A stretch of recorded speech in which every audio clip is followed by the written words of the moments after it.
तूने कभी परमाणु बम की आवाज सुनी है? नहीं सुनी? चल मेरा गाना देख।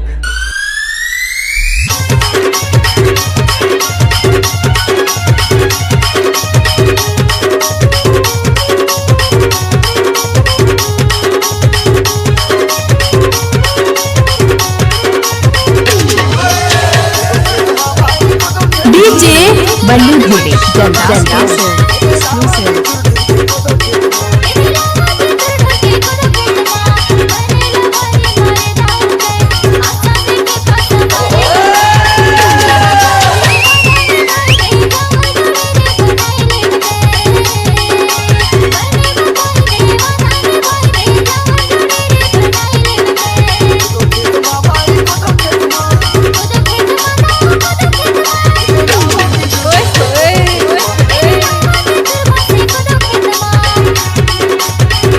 जब तक सूरज चांद रहेगा तब तक हमारी बल्लू भाई का नाम यूट्यूब में चलता रहेगा।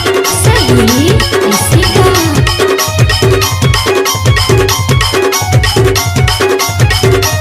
डीजे बल्लू धुले जल्दा